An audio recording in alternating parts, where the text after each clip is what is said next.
এরপর আল্লাহ পাক এই মহাবিশ্ব সৃষ্টি করেছেন, 7 আকাশ 7টা মহাবিশ্ব। কয়টা? 7টা, মাত্র 6 দিনে। কয় দিনে? 6 দিনে। ফি সিত্তাতি আইয়াম, 6 দিনে। আল্লাহ পাকের একদিন কিন্তু আমাদের দিনের মতো নয়। সূরা মাআরিজের মধ্যে আছে আল্লাহ পাকের একদিন আমাদের 50,000 বছরের সমান। কত হাজার বছর? 50,000 বছর। কিয়ামতের মাঠটাও হবে, ওই দিনটাও হবে 50,000 বছর। এখন এই মহাবিশ্ব সৃষ্টি করার পর আল্লাহ পাক সব কাজ বুঝিয়ে দিলেন, প্রত্যেকের কাজ প্রত্যেককে বুঝিয়ে দিলেন। কার কি কাজ? সূর্য কি তার কাজ ফলো করছে কি করছে না? চাঁদ তার কাজ পালন করছে না? এই গ্রহ নক্ষত্র তারকাগুলো তাদের কাজ কি করছে না করছে না? সবাই যার যার কাজ পুঙ্খানুপুঙ্খ রূপে করছে। যারা সায়েন্স বোঝেন তারা বুঝবেন, যদি সূর্য যদি 1 বিঘত দূরে চলে যায় তাহলে পৃথিবীর অনেক বড় অংশ বরফে আচ্ছাদিত হয়ে যাবে। যদি সূর্য 1 বিঘত কাছে চলে আসে পৃথিবীর তাপমাত্রা বাড়বে, খরা হবে, পৃথিবী উর্বর থাকবে না, পৃথিবী মরুভূমি হয়ে যেতে পারে।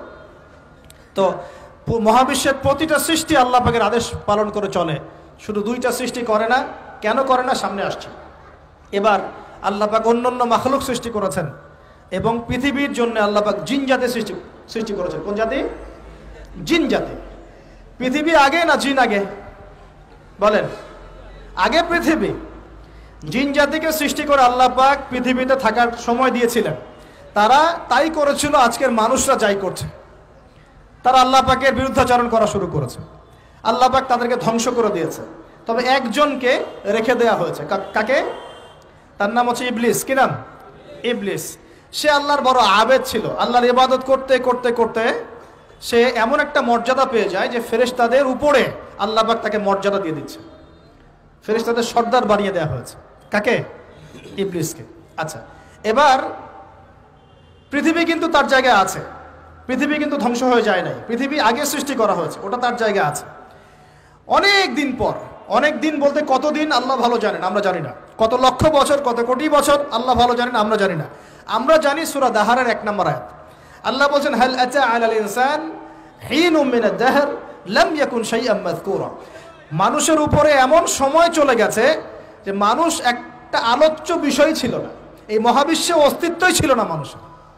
এমন সময় মানুষের উপর চলে গেছে। আমরা এখন মনে করি মানুষই সবকিছু, নাকি? আল্লাহ বলছেন একটা সময় ছিল মানুষের অস্তিত্বই ছিল না।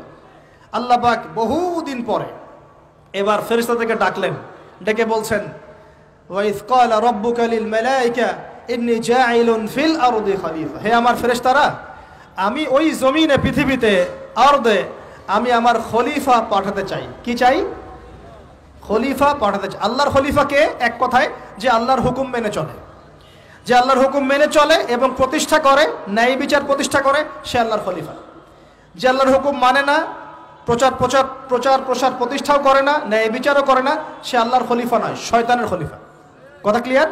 আচ্ছা, এবার ফেরেশতারা কি বলছেন? ফেরেশতারা বলছেন আতাজআলু ফিহা মান ইউফসিদু ফিহা ওয়া ইয়াসফিকুদ দিমা। আপনি কি এমন কাউকে সৃষ্টি করতে যাচ্ছেন যে পৃথিবীতে গিয়ে ফিতনা ফাসাদ করবে আর রক্তপাত ঘটাবে? কয়টা কাজ করবে? 2টা। ফিতনা ফাসাদ করবে, রক্তপাত ঘটাবে। আজকে সারা দুনিয়ায় মানুষ ফিতনা করছে কি না? পরিবেশ বিপর্যয় করছে, পলিটিক্সে ফিতনা, ইকোনমিক্সে ফিতনা, সমাজে ফিতনা, কালচারে ফিতনা, এখন এডুকেশনেও ফিতনা, সবখানেই ফিতনা। তো এইটাই ফেরেশতারা বলেছিলেন যে মানুষ ফিতনা সৃষ্টি করবে। আর কি করবে? রক্তপাত ঘটাবে। সারা বিশ্বে রক্তপাত ঘটাচ্ছে কি না মানুষ? ঘটাচ্ছে না? এই তো প্রথম বিশ্বযুদ্ধে কত মানুষ মারা গেছে? 3 থেকে 4 কোটি। 3 থেকে 4 কোটি।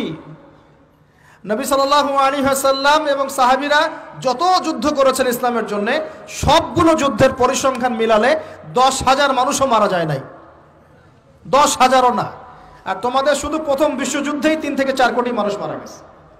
সেকেন্ড ওয়ার্ল্ড ওয়ারে মারা গেছে 7 থেকে 8 কোটি মানুষ। ভিয়েতনাম যুদ্ধে এরকম প্রায় 4 থেকে 5 লক্ষ, আরও বেশি হতে পারে।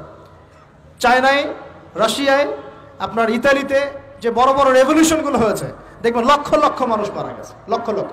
এই যে শুরু হয়েছে ইউক্রেন রাশিয়া, এই যুদ্ধ এত তাড়াতাড়ি থামবে না, এই যুদ্ধ এত দ্রুত বন্ধ হবে না, এটা কন্টিনিউয়াসলি চলতে থাকবে।